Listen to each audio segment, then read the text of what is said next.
ఓం శుక్లాంబరధరం విష్ణుం శశివర్ణం చతుర్భుజం ప్రసన్నవదనం ధ్యాయే సర్వవిఘ్నోపశాంతయే.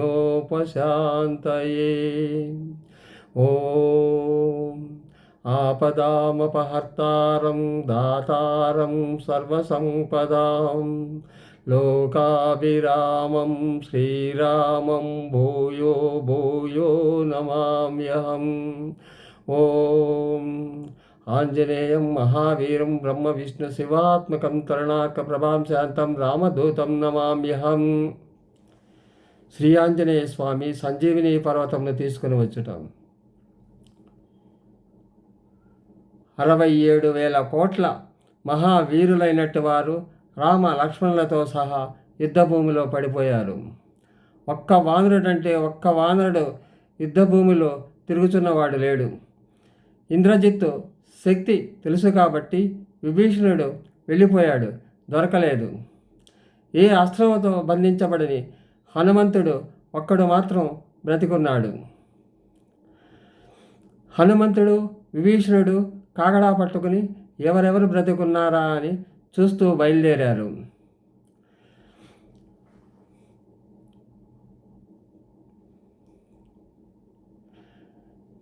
జాంబవంతుడు బ్రహ్మ అంశతో పుట్టినవారు కాబట్టి ఆయన ఒక్కరు భూమిపై పడిపోయి ఉన్నారు.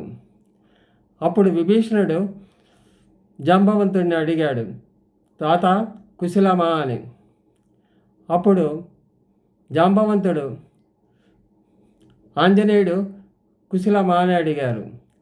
అప్పుడు విభీషణుడు, తాత రామలక్ష్మణులు కుశలమా అని అడగాలి కదా, హనుమంతుడు కుశలమా అని అడుగుతావేంటి అని అన్నాడు.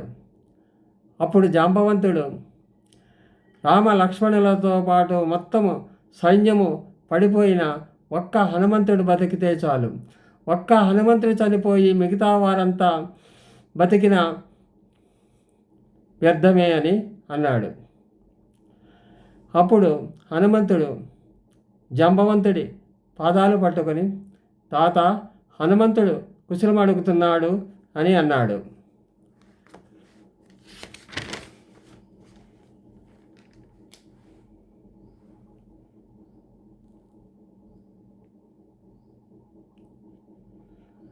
అప్పుడు జాంబవంతుడు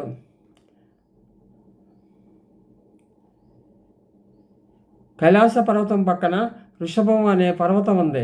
అక్కడ పరమశివుడు తన యొక్క త్రిశూలాన్ని ధనుస్సును నిలబెట్టాడు. అక్కడ ఆదిశేషుడు ఉంటాడు. 2 పర్వతాల మధ్యలో ఓషధి పర్వతం అనే ఒక పర్వతం ఉన్నది. ఆ పర్వతంలో 4 ఓషధులు ఉన్నాయి. అవి నువ్వు వెంటనే వెళ్ళి తీసుకురా అని జాంబవంతుడు హనుమంతుడితో అంటాడు. హనుమంతుడు వెంటనే బయలుదేరి ఆ పర్వతాల దగ్గరికి వెళ్ళి జాంబవంతుడు చెప్పిన పర్వతాల దగ్గరికి వెళ్తాడు. అక్కడ ఈ 2 పర్వతాల మధ్య ఉన్న ఓషధి పర్వతము హనుమంతుడు వచ్చాడు, ఓషధులు తీసుకెళ్ళిపోతాడని కనపడకుండా దాక్కుంటాడు. అప్పుడు హనుమంతుడు, శ్రీరామ కార్యమే, నేను ఓషధుల కోసం వస్తే నువ్వు దాచిపెడతావా అని చెప్పి మొత్తం పర్వతాన్ని పెగలించుకొని ఒక్క చేత్తో సునాయాసంగా తీసుకొని వస్తాడు. కొంచెం కూడా శ్రమ లేకుండా ఆ పర్వతాన్ని కాంచన లంకలో ఉన్నటువంటి దక్షిణ తీరానికి యుద్ధభూమిలో దింపుతాడు. అప్పుడు జాంబవంతుడు దాంట్లో ఉన్న ఔషధాలను తీసుకుని ఆ మొత్తం వానర సైన్యాన్ని బ్రతికిస్తాడు.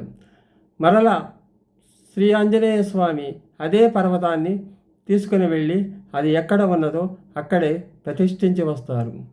చూసారా హనుమంతుడి గొప్పతనం, జ్ఞానం. అదే మనమైతే ఎక్కడ ఉన్నా మన పని అయిపోగానే ఎక్కడున్నా ఎక్కడ పడేస్తాము. కానీ శ్రీ ఆంజనేయ స్వామి తీసుకువెళ్ళి మళ్ళీ ఆ పర్వతాన్ని ఎక్కడ ఉన్నదో అక్కడ పెట్టి వస్తారు. అదే హనుమంతుడి గొప్పతనం. రామాయణంలో హనుమంతుడి శక్తియుక్తులు, తెలివితేటలు చాలా గొప్పవి. హనుమంతుడు శ్రీరాముల వారికి చేసిన సహాయము చిరంజీవి వై నిలిచినది అందుకే శ్రీ హనుమానికి ప్రణామములు, శ్రీరామచంద్రులకు, సీతా రామచంద్రులకు ప్రణామములు. ఫ్రెండ్స్, సబ్స్క్రైబ్ చేయండి, షేర్ చేయండి, లైక్ చేయండి ప్లీజ్. భక్తి వీడియోలు కదా, అందరికీ చేరేటట్లు చేయండి ప్లీజ్ ఫ్రెండ్స్.